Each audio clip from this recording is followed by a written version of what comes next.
आप सभी सम्मानित लोगों को मेरी ओर से इनकलाबी सलाम है। जय भीम, जय मंडल, जय संविधान है। आज मैं पहली बार दक्षिण भारत की तरफ आया हूं और मजबूरी इसकी यह है कि मुझे हिंदी ही बोलना पड़ेगा क्योंकि मुझे अंग्रेजी उतने अच्छे से नहीं आती। लेकिन जैसा कि इस पूरे आयोजन में मैं देख पा रहा हूं, यहां इस परिसर में एक मिनी इंडिया बस रहा है, इसलिए यहां भाषा का कोई बैरियर नहीं। जिस वक्त हम दक्षिण भारत के इस कोने में अपने दो वैचारिक पुरखों की छत्र छाया में सामाजिक न्याय, समता, बंधुत्व के विचार पर आधारित भारत के संविधान के मूल्यों पर आधारित एक आयोजन में शामिल हैं, उसी दौर में इस देश के उत्तरी हिस्से में हरिद्वार में एक धार्मिक संसद आयोजित की जाती है, जहां नारा लगाया जाता है कि हम हिंदू राष्ट्र बनाने के लिए जरूरत पड़ी तो लोगों का नरसंहार भी करेंगे। मुझे लगता है कि मैं एक ऐसे मंच पर खड़ा हूं जिस मंच और जिस नाम के भीतर वो ताकत है कि इस तरह घोर संविधान विरोधी लोगों को जवाब दे सकते हैं और बाबा साहब और बिरसा फुले अंबेडकर के सपनों का भारत बना सकते हैं। इसलिए मैं गौरवान्वित हूं कि मैं ऐसे मंच पर खड़ा हूं। जिस दौर में लाल किले से लेकर संसद के भीतर तक झूठ बोला जा रहा हो, इस देश के नौजवानों की पीढ़ी को हिंसा, नफरत और अत्याचार में लिप्त कराया जा रहा हो, उस दौर में बामसेफ एक ऐसे संगठन का नाम है जिसे मैं विकल्प के तौर पर देखता हूं कि वह आगे आने वाली पीढ़ियों के भविष्य की चिंता कर रहा है। और यह बात मैं आपके इस अधिवेशन के इस पत्र के आधार पर कह रहा हूं, क्योंकि इसकी चिंता आज के दौर में, इसकी भूमिका में लिखा है कि 48 वर्षों से यह संगठन लगातार काम कर रहा है और इसका 38वां वार्षिक अधिवेशन आज यहां पर मनाया जा रहा है। शुरुआत आज इसकी हुई है और इस पूरे आयोजन में जो चिंताएं हैं वो जाति जनगणना की चिंता है, फूले अंबेडकरवादी आंदोलन की सुधारात्मक रणनीतियां क्या होंगी इसकी चिंता है, द्रविड़ सभ्यता जो ब्राह्मणवादी ताकतों के सामने एक वैचारिक चुनौती है उसका सवाल है, और आखिर में आकर के सांप्रदायिकता को एक चुनौती के रूप में स्वीकार करने का सवाल है। मैं कोट कर रहा हूं मूल निवासी D.K. खापर्डे साहब के एक वाक्य को जो आपके ही फोल्डर में लिखा हुआ है कि सामाजिक ध्रुवीकरण सांप्रदायिक ध्रुवीकरण की असली काट है। आज इस अधिवेशन में जो राजमुंबई में हो रहा है, मैं अभी माननीय राष्ट्रीय अध्यक्ष जी का एक उद्घाटन वक्तव्य सुन रहा था, तो वो उसमें एक्सप्लेन कर रहे थे कि यह जो जगह है वो राजा महेंद्र वरम से जुड़ी हुई है, बुद्धिस्ट परंपरा से जुड़ी हुई है, और वह परंपरा जिसने दुनिया को सत्य, अहिंसा, शांति व बंधुत्व का पाठ पढ़ाया। हम उस विचारधारा से जुड़े हैं जो पूरी दुनिया में मोहब्बत का पाठ पढ़ाती है। इसलिए हमारे सामने चुनौती है कि नफरत जीतती है कि मोहब्बत जीतती है। इस अधिवेशन से जब घर लौटिएगा तो ये संकल्प लेके जाइएगा कि हमें नफरतों को हराना है और तथागत बुद्ध की मोहब्बत को जिंदा करना है। मैं एक दो सुझाव देकर अपने विषय पर अपनी बात रखूंगा। मुझे जहां तक याद आ रहा है, देखिए हम लोग वो लोग हैं जो उत्तर प्रदेश के आजमगढ़ जैसे एक छोटे से जिले में जब गाय भैंस चराया करते थे, चरवाहा तबके में जन्म हुआ, तो हमें पता ही नहीं था कि कभी हम पढ़ लिख करके इस काबिल होंगे कि बामसेफ जैसे मंच पर हमें बुलाया जाएगा। आज अगर हम इस काबिल हैं तो मैं उसका श्रेय भारत के संविधान और मंडल कमीशन को देना चाहता हूं। अगर वो नहीं होता तो जाने कितने लोग, उनके ख्वाब कुचल दिए गए, वो यहां तक नहीं पहुंच पाए। मगर उस सब के बाद हम यहां इसलिए हैं क्योंकि हमारे पास, हमने पढ़ लिख करके यह समझा कि यह देश है क्या, इस देश को बनाने वाले लोग कौन थे। वो विरासत हमारे पास एक थी जो तथागत बुद्ध से, कबीर, रैदास, नानक, पलटू, दादू, भीखा साहब से होती हुई महात्मा ज्योतिबा फूले, सावित्रीबाई फूले, फातिमा शेख, छत्रपति शाहू जी महाराज, ईवी रामास्वामी नायकर, पेरियार, डॉक्टर बाबा साहब अंबेडकर, डॉक्टर राम मनोहर लोहिया, और उन सब से होती हुई आज जब बामसेब के रूप में मैं अपने इतिहास को पढ़ता हूं तो वो एक ऐसा संगठन था जिसने बैकवर्ड यानी SC, ST, OBC and minority communities employees federation के रूप में एक ऐसी जगह जगाई थी। अभी कुछ साथियों से बात हो रही थी, बाबा साहब अपने जीवन के आखिरी वक्त में परेशान थे कि उन्हें पढ़े लिखे लोगों ने धोखा दिया, और आजादी के बाद तो बाबा साहब को दफन कर दिया गया। मैं दिल्ली विश्वविद्यालय में पढ़ाता हूं और एक बात इस मंच पे कहना चाहता हूं। वो बात यह है कि जब भारत का संविधान लागू हो गया, एक नया भारत बनाए जाने की शुरुआत हो गई, तो उस भारत की तो जिम्मेदारी यह थी कि जिनका हक आपने सदियों से छीना था उन्हें मिलाकर के एक राष्ट्र बनाते, और उनके नायक को आपने जमीन में दफन कर दिया। डॉक्टर अंबेडकर की किताबें किसी लाइब्रेरी में नहीं, उनका समग्र प्रकाशन नहीं छपा था, उनकी किताबें दफन कर दी गई, उनको किसी को पढ़ने नहीं दिया गया। उनको भारत रत्न कब मिला आप सब जानते हैं। इसलिए 1980, 70, 80 के दशक में एक ऐसा नायक पैदा होता है जो डॉक्टर अंबेडकर को किताबों से निकालकर जमीन पर खड़ा करता है, और वो बामसेब जैसे संगठन की एक बुनियाद रचता है जिसकी वजह से आज हम यहां हैं। मान्यवर कांशीराम, और उस विरासत से जुड़ करके बस एक छोटा सा सुझाव कि जब इसमें माइनॉरिटी है तो तमाम वैचारिक पुरोधाओं की, प्रतीकों की तस्वीरें हैं। मुझे लगता है कि पसमानदा आवाजों को भी हमें इसमें शामिल करना चाहिए, क्योंकि इस देश में दलित और पिछड़ी जातियां, जो हमारे लोग थे जो कन्वर्ट होकर के मुसलमान बन गए, वो भी आज हमारे साथ लड़ाई में शामिल है। और एक बात आज कहने की जरूरत है कि इस हिंदू मुस्लिम सांप्रदायिकता में जो लोग सबसे ज्यादा मारे जा रहे हैं दोनों तरफ से, वो दलित, पिछड़े, आदिवासी हैं। एक ब्रेन समझिए ऐसा ब्राह्मणवादी ताकतों का है कि वो अपने पीछे खड़ा है, इस देश में सत्ता संसाधनों पर कब्जा किए हुए है, और दूसरे लोगों को, दलित, पिछड़े, आदिवासियों को दंगा में आगे भेजे हुए कि मंदिर बनाने की लड़ाई होगी तो तुम आगे आगे जाओ, मुसलमानों को मारना हो तो तुम आगे आगे जाओ। तो वो लोग जो आपके वैचारिक साथी हैं उनको भी शामिल करिए। अब्दुल कयूम अंसारी, आसिम बिहारी, जिन्होंने भारत में जब बंटवारे की लड़ाई चल रही थी, मुस्लिम लीग घर घर जाकर कह रहा था, 1931 की जनगणना हो रही थी और वो कह रहा था कि अपने कॉलम में धर्म लिखवाना। अब्दुल कयूम अंसारी और मोमिन कॉन्फ्रेंस के लोग उत्तर भारत के इलाकों में घूम घूम करके कह रहे थे, आप अपनी धर्म नहीं जाति लिखवाइएगा, क्योंकि आपकी असली पहचान जाति से है। 1931 की लड़ाई 2021 में भी अभी अधूरी, इसलिए हमें उन पसमानदा आवाजों को भी इसमें शामिल रखना चाहिए। अब मैं अपने मूल विषय पर आता हूं, और जो जाति जनगणना से जुड़ा हुआ विषय है, इसमें एक वाक्य लिखा गया है कि ओबीसी की जनगणना। मैं एक बात यहां कहकर के फिर निजीकरण पे आ रहा हूं, क्योंकि मेरा विषय है निजीकरण और राष्ट्रीयकरण।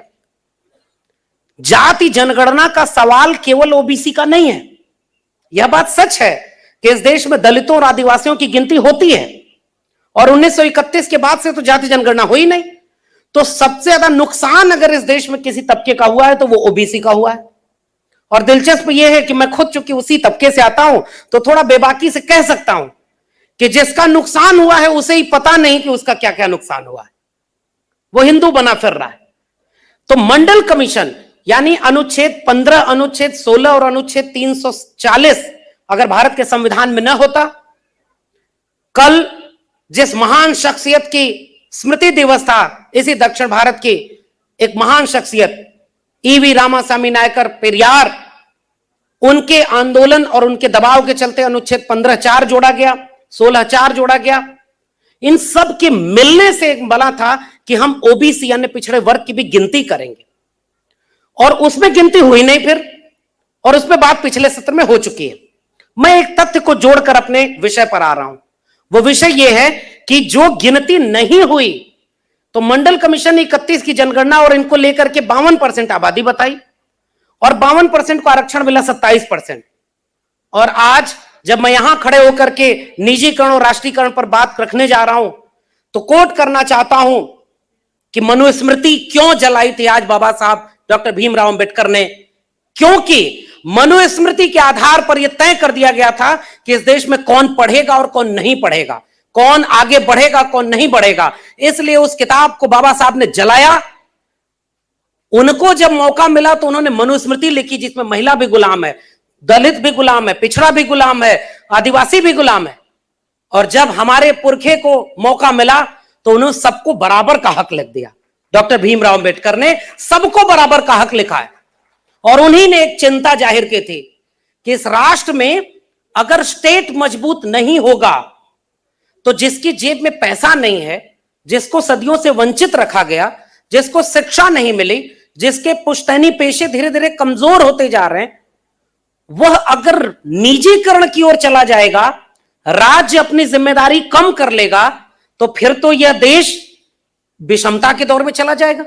इसीलिए उन्होंने 26 नवंबर 1949 को अपने आखिरी संविधान सभा की बैठक में यह चिंता जाहिर की थी कि हमने एक व्यक्ति एक वोट का अधिकार तो दे दिया, मगर जब तक सामाजिक और आर्थिक गैर बराबरी दूर नहीं होगी, राजनीतिक बराबरी कभी हासिल नहीं की जा सकती। और मैं फिर से उस चिंता में शामिल कर रहा हूं आपके ही फोल्डर में लिखा हुआ वो कोटेशन। बाबा साहब कैसा भारत चाहते थे? राज्य और अल्पसंख्यक जो किताब उनकी है, वॉल्यूम 1 के 10वें भाग में पेज नंबर 408 आपकी दस्तावेज में लिखा हुआ है, भारत के तीव्र औद्योगिकरण के लिए राज्य समाजवाद आवश्यक है। निजी उद्यम ऐसा नहीं कर सकते हैं और अगर ऐसा होता है तो यह धन की उन असमानताओं को पैदा करेगा जो निजी पूंजीवाद ने यूरोप में पैदा की हैं और जो भारतीयों के लिए एक चेतावनी होगी। बाबा साहब ने जैसे एक साफ चेतावनी दी थी ना कि अगर हिंदू राष्ट्र भारत में बना तो वह सबसे बड़ा खतरा होगा, क्योंकि हिंदू राष्ट्र समानता विरोधी है, न्याय विरोधी है, संविधान विरोधी है। इसलिए हर कीमत पर हिंदू राष्ट्र को बनने से रोकना होगा। यह बाबा साहब ने साफ तौर पर लिखा। आज वो लोग बहस चला रहे हैं गांधी बनाम गोडसे। मैं नाम किसी का नहीं लूंगा, एक वैचारिक मंच है ये। लेकिन आप सोचिए कि अगर भारत केवल गांधी बनाम गोडसे की बहस में होगा तो बिरसा, फूले, अंबेडकर, पेरियार कहां जाएंगे जिसका तुम लोग नाम ही नहीं लेते। यह वैचारिक साजिश हमारे साथ की जा रही है। एक तरफ खड़ा किया जा रहा है गोडसे को, एक तरफ गांधी को। गांधी और गोडसे की लड़ाई होगी तो हम गोडसे के साथ नहीं खड़े होंगे, लेकिन गांधी और अंबेडकर की बात होगी तो हम बाबा साहब अंबेडकर के साथ खड़े, हम पेरियार के साथ खड़े, हम डॉक्टर लोहिया के साथ खड़े। और तब इस बात को कोट करके अपनी बात 2-3 पॉइंट में ही केवल रखूंगा कि वो जो चिंता बाबा साहब के जहन में थी, वो चिंता उनके अपने गुरु महात्मा ज्योतिबा फूले की भी चिंता थी। बाबा साहब ने अपने 3 गुरु बनाए और इस देश में आज जाति के नाम पर नफरत फैलाने वाले लोग बाबा साहब को केवल दलितों का नेता कहते हैं। मैं तो कह रहा हूं बाबा साहब के पहले गुरु तथागत बुद्ध थे, वो दलित नहीं थे। दूसरे गुरु कबीर साहब थे, वो भी दलित नहीं थे। और तीसरे गुरु महात्मा ज्योतिबा फूले, वो भी दलित नहीं थे। और इस देश में डॉक्टर अंबेडकर को दलितों का नेता। और जो लोग जिस माली समाज से ज्योतिबा फूले आते थे, उस माली समाज के घर में आज ज्योतिबा फूले की तस्वीर नहीं है। पेरियार ईवी रामास्वामी नायकर चरवाहा जाति से आते थे। हम सब चरवाहे जाति से हैं, हमारी पीढ़ी के लोग। और वो हिंदू बने घूम रहे क्योंकि वैचारिक ट्रेनिंग नहीं हुई। और जिस दिन डॉक्टर अंबेडकर को, फूले को, पेरियार को पढ़ते तो एक कोटेशन मिलता। मैं वहां से ये बात कह रहा हूं। 1882 का वक्त था। हंटर कमीशन के सामने ज्योतिबा फूले पेश होते हैं और वो जब जाते हैं तो वो किसान का एक फटा पुराना सा कपड़ा पहनकर जाते हैं। तो उन्हें गेट पर ही रोक दिया जाता है कि तुम कहां से आ रहे हो। वो कहते हैं कि मैं आमंत्रित हूं। तो उसके बाद जो आयोजक होते हैं वो दौड़ के आते हैं, कहते हैं अरे आप फूले साहब, आप ऐसे क्यों चले आए? तो वो कहे चलो अंदर बताऊंगा। और जो ड्यूक, कनाट के ड्यूक आए हुए थे, उनके सामने जब कहा जाता है कि महात्मा फूले, ज्योतिबा फूले अपनी बात रखेंगे, तो वो एक बात कहते हैं कि मैं ऐसा कपड़ा इसलिए पहन के आया हूं, ये फटा पुराना कपड़ा, ये फटा हुआ कंबल, क्योंकि इस देश में किसान, मजदूर, वंचित, शोषित लोग किस तरह जीवन जीते हैं, ये पूरा कपड़ा पहने हुए भरे पेट वाले आपको कभी नहीं बताएंगे। इस देश में किसान कैसा जीवन जी रहा है वो मैं बताऊंगा आपको। आप समझे, इसलिए मैं ऐसा कपड़ा पहन के आया हूं। और वहां महात्मा फूले ने 2 बात कही थी, और उस पूरे चार्टर में जो रिप्रेजेंटेशन दिया था उसमें भी वही बात कही थी कि बैंकों को राष्ट्रीयकृत करिए, राष्ट्र अपनी जिम्मेदारी निभाए, राष्ट्र केंद्र में हो। शिक्षा को वो महत्वपूर्ण मान रहे थे, कह रहे थे कि सबकी गुलामी की मुक्ति तभी होगी जब शिक्षा राज्य देगी। इसीलिए तो कह रहे हैं कि जब तक गुरुकुल था तुम्हारा तब तक तो तुमने पढ़ने नहीं दिया, और जब पढ़ने का मौका मिला तब हम अपनी संस्कृति को समझ पाए। तो जो चिंता महात्मा फूले की थी उसे और व्यवस्थित तौर पर डॉक्टर अंबेडकर ने दर्ज किया है। और इसीलिए डॉक्टर अंबेडकर जो चिंता उठा रहे थे कि बैंकों का राष्ट्रीयकरण होना चाहिए, पूरे राष्ट्र की पूंजी जिस बैंकों में हो उसको स्टेट चलाएगा, शिक्षा का राष्ट्रीयकरण होना चाहिए, रोजगारों का, बड़े रोजगारों का राष्ट्रीयकरण होना चाहिए, और राष्ट्र की जिम्मेदारी हो कि वो ये तय करे कि केवल बड़े रोजगार या बड़े पूंजीपति के हाथ में पैसा संकेंद्रित न रहे, वो नीचे तक जाए, छोटे छोटे उद्योगपतियों तक जाए। रेलवे का राष्ट्रीयकरण होना चाहिए, तकनीकी का राष्ट्रीयकरण होना चाहिए, सूचना और प्रौद्योगिकी का राष्ट्रीयकरण होना चाहिए। वो पूरा दस्तावेज मैं आपको इशारे में बता रहा हूं, घर जाकर पढ़िएगा। ये जो विचार था डॉक्टर अंबेडकर और महात्मा फूले का, ईवी रामास्वामी नायकर पेरियार का, ये सारे लोग राष्ट्रीयकरण के हिमायती थे। अब इसमें 2 सूचनाएं और जोड़ रहा हूं। उत्तर प्रदेश में 1970-80 का दशक था, महामना रामस्वरूप वर्मा वित्त मंत्री बनाए गए थे, और उन्होंने जो बजट पेश किया था, आजकल बजट घाटे में है, उन्होंने फायदे का, मुनाफे का बजट पेश किया। उसमें कृषि पर जो बजट था वो ज्यादा बढ़ाया, शिक्षा पर बजट बढ़ाया, सिंचाई पर बढ़ाया, रोजगार पर बढ़ाया, फिर भी मुनाफे में रहा। जब जब इस देश के सामाजिक न्याय के मूल निवासियों को मौका मिला उन्होंने सब कुछ मुनाफे का दिया, और जिन्होंने इस देश को सदियों से लूटा है उनको जब मौका मिला तो जो बचा खोचा था उसे भी बर्बाद कर दिया। ये मुश्किल है हमारे सामने। और आखिरी तथ्य उसमें जोड़ता हूं, बाबू जगदेव प्रसाद कुशवाहा जी ने बिहार का लेनिन कहते थे, डॉक्टर अंबेडकर भी एक बात कहते थे कि वामपंथ विचार बड़ा अच्छा है, लेकिन भारत के वामपंथी बड़े खतरनाक हैं, जिसके लिए मान्यवर कांशीराम ने कहा हरे घास के हरे सांप है। वो इसलिए क्योंकि वो जाति से ऊपर उठ ही नहीं पाए। वो आज भी विश्वविद्यालयों में बैठकर एनएफएस कर रहे हैं। आपने सुना होगा, इलाहाबाद का एक विश्वविद्यालय है, वो ओबीसी की सीटों को कह रहा not found suitable. Jawaharlal Nehru विश्वविद्यालय जिसमें तमाम प्रगतिशील लोग बैठे हुए, 30 नंबर के वाइवा में दलित, पिछड़े और आदिवासी को 1 नंबर दे रहे हैं। ये लोग जाति से उठ ही नहीं पाए। तो इस तरह से जो चिंता थी, उस चिंता को समेटने के विचार का नाम है सामाजिक न्याय। तो बाबू जगदेव प्रसाद कुशवाहा और रामस्वरूप वर्मा ने मिलकर एक संगठन बनाया था 1968 में। उस संगठन का नाम था शोषित समाज दल। उसी शोषित समाज दल का नारा जो अर्जक संघ, त्रिवेणी संघ से मिलकर निकला था कि मनुवाद की क्या पहचान, ब्राह्मणवाद की क्या पहचान, गिटपिट बोले करे न काम, और मानववाद की क्या पहचान, ब्राह्मण भंगी एक समान। जिसमें समता की चाह नहीं वह बढ़िया इंसान नहीं, समता बिना समाज नहीं, बिन समाज जनराज नहीं, जो जमीन को जोते बोए वो जमीन का मालिक होए।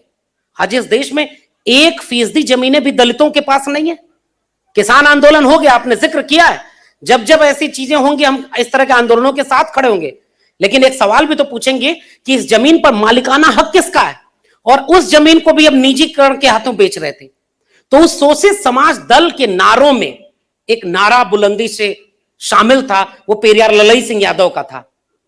बलिदान न सिंह का होते सुना, बकरे बलिवेदी पर लाए गए, न काटे टेढ़े पादप गए, सीधों पर आरे चलाए गए, विषधारी को दूध पिलाया गया, विषहीन सदा तड़पाए गए। यह विचार था हमारा। और उन लोगों ने जो मैनिफेस्टो जारी किया था 1973 में, उसमें यही बात कही, बैंक, शिक्षा, लघु उद्योग, वृहद उद्योग, रेलवे, वित्तीय निगम और कृषि, इन सब को राष्ट्र केंद्र में रख करके अपनी योजनाएं बनाएगा। लेकिन 90 के बाद नौ उदारवादी नीतियां आई, उन्होंने ये तय कर दिया कि राष्ट्र अब नीति नहीं बनाएगा, अब इन सारी चीजों को प्राइवेट हाथों में धीरे धीरे भेजा जाएगा। और वो पॉलिसी आ गई LPG, लिबरलाइजेशन, प्राइवेटाइजेशन, ग्लोबलाइजेशन। अब उसमें हुआ क्या, मैं आखिरी में पॉइंट ये बात बोल करके अपने नियत समय में अपनी बात रखूंगा कि उसमें हुआ ये कि जो लोग कमेरा जाति के लोग थे, चौधरी छोटू राम कहा करते थे इस देश में 10% लुटेरे हैं और 90% कमेरे हैं। कमेरे मतलब जो हाथ से श्रम करके काम करते हैं, और उसी को रामस्वरूप वर्मा और जगदेव बाबू श्रमजीवी कहते थे। उसी को सबको मिलाकर मान्यवर काशीराम बहुजन कहते थे। उसी को मिलाकर के हम सब कहते हैं यह जंग आज भी 90% कमेरों और 10% लुटेरों के बीच है। अब वो जो 10% लुटेरे हैं ना, उन्हीं को पूरा 90% का हक बेचा जा रहा है। यही है निजीकरण, इतना यह निजीकरण। अगर 90% लोगों को 90% हक मिल जाए, वो है राष्ट्रीयकरण। मैं आसान भाषा में बता रहा हूं। तो 90 के बाद जब सब कुछ निजी हाथों में बेचा जाने लगा गया, तो उसमें सारी सरकारें दोषी हैं। उस समय जितने लोग कमेरा जाति के लोग थे जो हाथ से श्रम करते थे, कुम्हार, लोहार, बढ़ई, नाई, मोची, मेहतर, जुलाहा, तमाम जातियां जो श्रम करती थीं, उनके हाथ से तो धंधे खत्म हो गए। अब मशीनें लाई गई और उसके बाद ये सारे लोग बेरोजगार हो गए। तो राष्ट्रीयकरण का सवाल रोजगार से भी जुड़ता है। अगर आप पूरे देश को बेच देंगे तो व्यापारी का गुलाम बन जाएगा। उसे सस्ता श्रम चाहिए, वो सस्ते श्रम में ज्यादा मुनाफा कमाएगा और मुनाफा कमा के बैंक से लोन लेकर के एक दिन विदेश भाग जाएगा, एक दिन विदेश भाग जाएगा यहां का पैसा लेकर के। यह है निजीकरण। अब उसके बाद क्या हुआ कि जो बैंक था, LIC थी, रेलवे था, कृषि और वो तो बचा लिया किसानों ने थोड़ा बहुत। एक जो चीज जो सबसे खतरनाक जो प्राइवेटाइजेशन में बचाई नहीं जा रही है, निजीकरण में बचाई नहीं जा रही है, वो है शिक्षा। और वो शिक्षा के लिए उन्होंने एक नई योजना लागू की है, नई शिक्षा नीति। मैं चूंकि विश्वविद्यालय में पढ़ाता हूं तो इस बड़े मन से यह बात कहना चाहता हूं कि पूरे देश में यह बात जाए कि गुलामी केवल पेट की गुलामी नहीं थी, उन्होंने हमें मस्तिष्क से यानी सोचने समझने से गुलाम बनाने की साजिश रची। और हमारे पुरखों ने हमें यहां कहा, विद्या बिना मति गई, मति बिना गति गई, गति बिना वित्त गया, वित्त बिना शूद्र गए, और एक अविद्या ने जाने कितने अत्याचार किए। इसलिए हमारे पुरखों की लड़ाई शिक्षा की थी। तो नई शिक्षा नीति में उन्होंने क्या किया, नई वर्ण व्यवस्था लागू कर दी। ग्रेड C का विश्वविद्यालय होगा जिसको राज्य पैसा देगा, लेकिन वो एकदम दोयम दर्जे का होगा। उसमें किसके घर के बच्चे पढ़ेंगे, दलित, पिछड़े, आदिवासियों के। स्कूल जो बर्बाद हो गए, जो सरकारी स्कूल हैं, आज उनमें किसके घर के बच्चे, मिड डे मील के नाम पर जा रहे हैं बच्चे, और उसमें भी अगर एक दलित मां अगर मिड डे मील का खाना बना रही है तो सवर्ण बच्चे कह रहे हैं कि हम नहीं खाएंगे उसके हाथ का खाना बना। आपने ऐसा ही राष्ट्र बनाया है? शर्म आनी चाहिए ऐसे लोगों पर। लेकिन अच्छा यह हुआ कि जब अगले दिन एक सवर्ण महिला को खाना बनाने के लिए लगाया गया तो दलित बच्चों ने कहा हम सवर्ण महिला के हाथ का बना खाना नहीं खाएंगे। बदलाव तो यहां से आएगा, आप ही हर जगह थोड़े ही ऊपर रहोगे। एक शेर है कि मैं अपने खौफ की हद पर खड़ा हूं, अंतिम है मेरी इम्तिहान की परीक्षा, कि मैं अपने खौफ की हद पर खड़ा हूं, अब इसके आगे इम्तिहान तुम्हारा होगा। हम तो बर्दाश्त कर चुके, हमने जितना सहना था सह लिया, अब तो सहने का वक्त नहीं है, लड़ने का वक्त है। तो नई शिक्षा नीति जिसमें ग्रेडेड इनइक्वालिटी, आपके हाथ से स्कूल से लेकर विश्वविद्यालय बेच दिए जाएंगे और प्राइवेट हाथों में शिक्षा बिक जाएगी। तो अंबानी और अडानी के जैसे किसान समझ गए ना, उन्होंने तो अपनी खेती बचा ली। लेकिन अगर इस देश में 90 के बाद तो पहली बार बहुजन पहुंचे। मैंने एक RTI लगाई थी, 1 जनवरी 2020 को उसके आंकड़े आए और उस आंकड़े को मैं पढ़कर आपको सुना रहा हूं। 98% प्रोफेसर जो OBC की पोस्ट थी वो खाली पड़ी है। 95% शेड्यूल ट्राइब यानी आदिवासी की पोस्ट खाली पड़ी है प्रोफेसर की देश के केंद्रीय विश्वविद्यालयों में, और 93.6% पोस्ट शेड्यूल कास्ट यानी दलितों की खाली पड़ी हुई है। आप हिंदू बना रहे थे और हम चाह रहे थे प्रोफेसर बनना, तो ये कैसा देश बनाए जिसमें आपने हमें प्रोफेसर नहीं बनाया? ये सवाल है हमारा। और जैसे ही हमारे लोग पहुंचना शुरू हुए प्रोफेसर बनने के लिए, आप पूरी शिक्षा को निजी हाथों में बेच रहे हैं। नई शिक्षा नीति आपके बच्चों के हाथ से शिक्षा रोजगार दोनों के मौकों को छीन करके वापस उसी मनुस्मृति को लागू करना चाह रहे थे जिसको हमारे पुरखे आज से 100 साल पहले आज ही के दिन जला गए थे। यह हमारे सामने सबसे बड़ा खतरा है। तो मैं आखिर में केवल यह बात अपील करके जा रहा हूं कि निजीकरण का एकमात्र जवाब मंडल कमीशन की रिपोर्ट में भी दिया है। मंडल कमीशन की रिपोर्ट जब बनी तो मंडल कमीशन की रिपोर्ट ऐसी रिपोर्ट है जिसको अगर आप बामसेव की वैचारिकी के साथ जोड़कर देखेंगे तो एक मुकम्मल रिपोर्ट है। वाम सिर्फ सबकी 85%, 90% वंचित शोषितों की आवाज का मंच है। यहां वैचारिक लोग बैठे हैं, बहुत वरिष्ठ लोग बैठे हैं, मैं तो अभी सीख रहा हूं, लेकिन मुझे इतना पता है कि अगर इस देश को बचाने वाली कुछ एक संगठनों का नाम सबसे ऊपर लिखा जाएगा तो उनमें आपके संगठन का नाम शामिल रहेगा। इसलिए मैं यहां कह रहा हूं, मंडल कमीशन की रिपोर्ट वो कहती है कि इस देश में कोई भी प्राइवेट पूंजी नहीं होती। एक निजी कंपनी खड़ा करने के लिए स्टेट क्या होता है, लीज पर जमीन देता है, कम रेट में उसको जमीन दे दिया, बिजली दी, पानी दिया, सड़क बनवा दिया, और सारा उसका फायदा उस स्टेट से लेता है वो। तो मंडल कमीशन की रिपोर्ट कहती है अगर किसी भी सेक्टर में 1 रुपया भी स्टेट का है तो वो प्राइवेट कैपिटल नहीं बची, वो निजी कुछ है ही नहीं। और इस देश में कहा जा रहा है कि निजीकरण हो रहा है। इस देश में अंबानी अडानी क्या अपने बाप दादा के घर से लेके आए थे पैसा? वो सब इन कमेरा लोगों का पैसा है जो लूट करके उन लुटेरों के हाथ में दिया जा रहा है। यही है निजीकरण। इसलिए मंडल कमीशन की रिपोर्ट कहती है कि इस देश के हर एक सेक्टर में जितना 85%, 90% बहुजन आवाम है उसको 90% आरक्षण दे दो, निजीकरण रुक न जाए तो कहिएगा। निजीकरण रुक जाएगा उसी दिन जिस दिन आप अपना हक मांगने लगेंगे। तो ये जो मंडल कमीशन की रिपोर्ट जो कह रही थी प्रमोशन में रिजर्वेशन, प्राइवेट सेक्टर में रिजर्वेशन और प्राइवेटाइजेशन को रोकने की बात कर रहे थे, मुझे लगता है कि आज जिस दौर में सब कुछ बेचा जा रहा है, कोविड काल में आपने देखा ना कि कह रहे हैं सरकारी चीजें बर्बाद हैं, उसमें काम नहीं हो रहा है। उन्होंने मास्टरों तक को बदनाम कर दिया। मेरे अपने इसी साउथ इंडिया के रहने वाले हमारे दिल्ली विश्वविद्यालय के प्रोफेसर हैं, प्रोफेसर हैनी बाबू, भीमा कोरेगांव के मामले में उनको साजिशकर्ता बना करके जेल में रखा गया है। मैं यहां से कह रहा हूं कि इस देश को बर्बाद करने वालों को डर है, जो भीमा कोरेगांव की सेलिब्रेट करते हैं उनसे डर है, और जो खुलेआम हत्या करने और नरसंहार करने का बात कह रहे हैं उनसे डर इस देश को नहीं है। इस देश में शिक्षक प्रोफेसर जेल में हैं, और इसलिए जेल में हैं क्योंकि लोग आपके पूंजी को निजी हाथों में बेच रहे हैं। और उसमें ग्लोबल इकोनॉमिक इंडेक्स क्या बता रहा है कि जो कैपिटल है ना, अर्थव्यवस्था डूबेगी अगर अर्थव्यवस्था का सारा पैसा कुछ लोगों तक संकेंद्रित हो जाएगा, पैसा रोटेट होकर नीचे नहीं जाएगा तो पूरी अर्थव्यवस्था को बर्बाद होना तय है, और इसलिए वो डेमोक्रेसी को भी बर्बाद करेंगे। इसीलिए पूरा देश कोविड के पहले ही बर्बाद अर्थव्यवस्था का देश था। जैसे हमारे लोग तुमसे शिक्षा, स्वास्थ्य, रोजगार मांगने लगे, तुम कह रहे हो इकोनॉमिक कोलैप्स हो रही है क्योंकि प्राइवेटाइजेशन किया जा रहा है। तो अंत में जब तुमने ये विमर्श खड़ा किया कि सरकारी चीजें काम नहीं करती हैं, प्रोडक्टिविटी नहीं है, तो मेरा सवाल है कि कोविड में सारे प्राइवेट हॉस्पिटल बंद थे तो केवल सरकारी हॉस्पिटल से क्यों इलाज हो रहा था? अगर सारे सरकारी संस्थान बर्बाद हैं तो सरकारी हॉस्पिटल से क्यों तुमने जानें बचाई? आज देश भर में दिल्ली विश्वविद्यालय, जेएनयू, जामिया, एएमयू, इलाहाबाद विश्वविद्यालय, हैदराबाद विश्वविद्यालय, वर्धा विश्वविद्यालय से ऊपर कोई देश का प्राइवेट विश्वविद्यालय है क्या?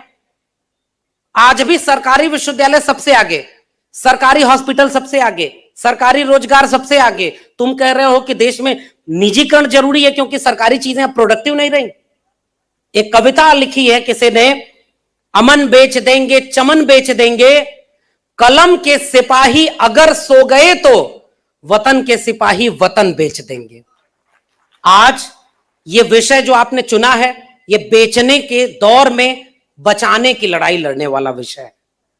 एक तरफ वो लोग हैं जिन्होंने चुनाव में भाषण दिया था। अच्छा सोचिए एक बात कि ये जब तक गुजरात का मुख्यमंत्री ये शख्स रहा, उसने कभी अपनी जाति नहीं बताई। जब प्रधानमंत्री का चुनाव लड़ना हुआ तो कहे मैं पिछड़ी जाति का बेटा हूं। भाई जाति तो खत्म हो गई थी, तो जाति जनगणना करा दो। आप कैबिनेट मिनिस्टर बना रहे हो तो उनकी जातियां बता रहे हो कि 27 ओबीसी बना दिया, 12 दलित बता दिया, तो जाति जनगणना कराओ। और जाति जनगणना कराने के बाद एक तथ्य सामने आएगा कि इस देश में 1% लोगों के पास 73% लोगों का पूंजी जमा है। इसलिए ये निजीकरण उस पूंजी को अपने दोस्तों को बेचने की बात कर रहे हैं। इसीलिए उसने नारा दिया था कि वो बेच रहे हैं भारत को, मैं चैन से कैसे सो जाऊं, सौगंध मुझे इस मिट्टी की, मैं देश नहीं बिकने दूंगा। अब सब कुछ बेच दिया है। चाय बेचते हुए उसे किसी ने नहीं देखा, लेकिन देश बेचते हुए तो देख रहे हैं आपने। अब झूठ का व्यापार है। इसलिए मैं इस बड़े वैचारिक मंच से एक अपील करके जा रहा हूं। मैं आपके इस वैचारिकी में शामिल होकर के अपील कर रहा हूं कि अगर महात्मा फूले ने डॉक्टर भीमराव अंबेडकर ने, डॉक्टर राम मनोहर लोहिया ने, क्योंकि राज्य समाजवाद की बात है, ऐसे ऐसे नमूने इन्होंने पैदा किए कि एक व्यक्ति संसद में एक प्राइवेट मेंबर बिल दे रहा है कि संविधान की प्रस्तावना में से समाजवाद शब्द को हटा दीजिए। आपने सुना होगा, समाजवाद शब्द को हटा रहे हैं और बामसेव अपने अधिवेशन में कह रहा है कि राज्य समाजवाद लाना होगा तभी यह देश बचेगा। यह है वैचारिक लड़ाई। राज्य समाजवाद का मतलब क्या है? समता, संपन्नता और सह अस्तित्व समाजवाद का नाम है।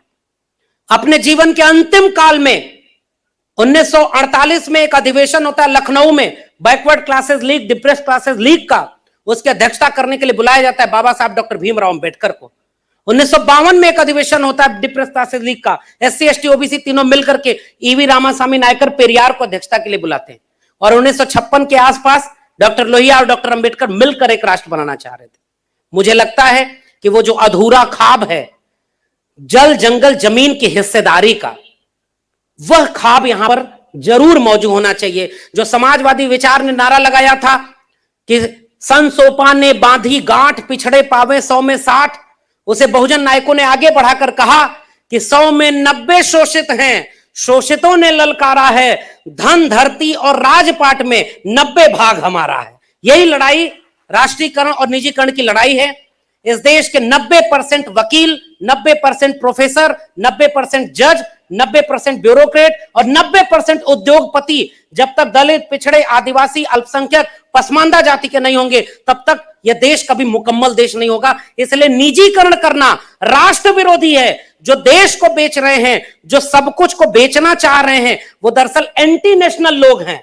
उन्होंने खुद कभी, एक ऐसा बेटा, कभी आपने बेटा बेटी देखा है जिसने खुद अपने जीवन में कुछ कमाया ना हो और बाप की पूंजी उड़ाते रहे? इस देश में पूंजी बनाने वाले लोग तथागत बुद्ध से लेकर के मान्यवर कांशीराम तक थे। उन्होंने पूंजी बनाई है, उनके श्रम से यह देश बना है। और आप उसे, जब उनके बच्चे शिक्षा, स्वास्थ्य, रोजगार मांग रहे हैं तो उसे आप निजी हितों में बेच रहे हैं। इस मंच से यह अपील करके मैं आपसे विदा लेना चाहूंगा कि अगर आने वाली पीढ़ियां यह सवाल करेंगी कि हमारी शिक्षा तुम्हारे सामने नई शिक्षा नीति के नाम पर निजी हाथों में, अंबानी अडानी के हाथों में बेची जा रही थी। खुला तो है दिल्ली के बगल में MIT university, Galgotia university, lovely professional university, उनमें देखिए एक भी दलित, पिछड़े, आदिवासी लोग नहीं मिलेंगे। ये ऐसा भारत बनाना चाहते हैं जहां मनुस्मृति लागू हो जाए, आपके बच्चे पढ़े ना, उनको शिक्षा ना मिले, उनको अब ऑनलाइन टीचिंग ले आ रहे हैं। ऑनलाइन टीचिंग में कौन पढ़ेगा? मैं अपनी क्लास में बता रहा हूं 50 बच्चे पढ़ते हैं और आज 25 बच्चे क्लास अटेंड करते हैं, और जो 25 क्लास नहीं आ रहे उनमें 90% दलित, पिछड़े, आदिवासी बच्चे हैं। वो पहले शिक्षा से दूर हो गए और इसलिए आप शिक्षा को बेच रहे हो। इसलिए मैं आपसे अपील करके जा रहा हूं, आज की लड़ाई, हमारे दौर की लड़ाई जाति जनगणना के साथ निजीकरण के खिलाफ सबसे बुलंदी से लड़ी जानी चाहिए, पूरे देश में लड़ी जानी चाहिए। तभी हम आने वाली पीढ़ियों का वक्त बचा पाएंगे। और बामसेव तो एक बड़ा संगठन है। आपने मुझे आमंत्रित किया, एक किस्सा सुना करके बस विदा लूंगा कि जंगल में आग लगी तो तमाम पक्षी भाग रहे थे। एक चिड़िया अपनी चोंच से उस आग पर पानी डाल रही थी, पक्षी उड़ नहीं रहे थे, तो एक कविता लिखी कि आग लगी इस वृक्ष को जलने लागे पात, उड़ते क्यों नहीं पक्षियों जब पंख तुम्हारे पास। उन पक्षियों ने जवाब दिया था, वही बहुजन वैचारिकी के नौजवानों का जवाब होगा कि फल खाएं इस वृक्ष का और गंदे कीन्हे पात, तो हमारा धर्म यही है जले इसी के साथ। हमारा वतन है ये, और ये हमारा वतन निजी हाथों में, चंद पूंजीपतियों के हाथों में बेचा जा रहा है।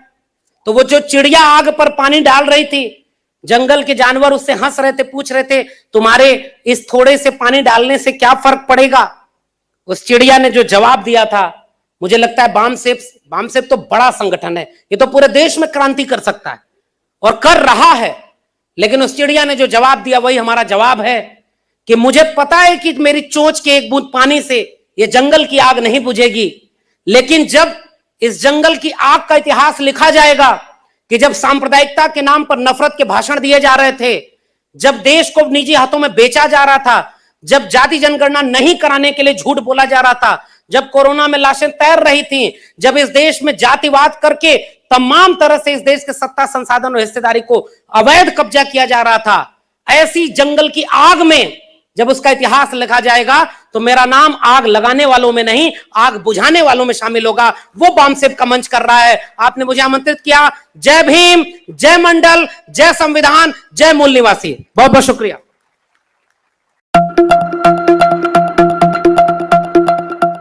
रोको मत, हमें टोको मत, हमें आगे बढ़ते जाना है।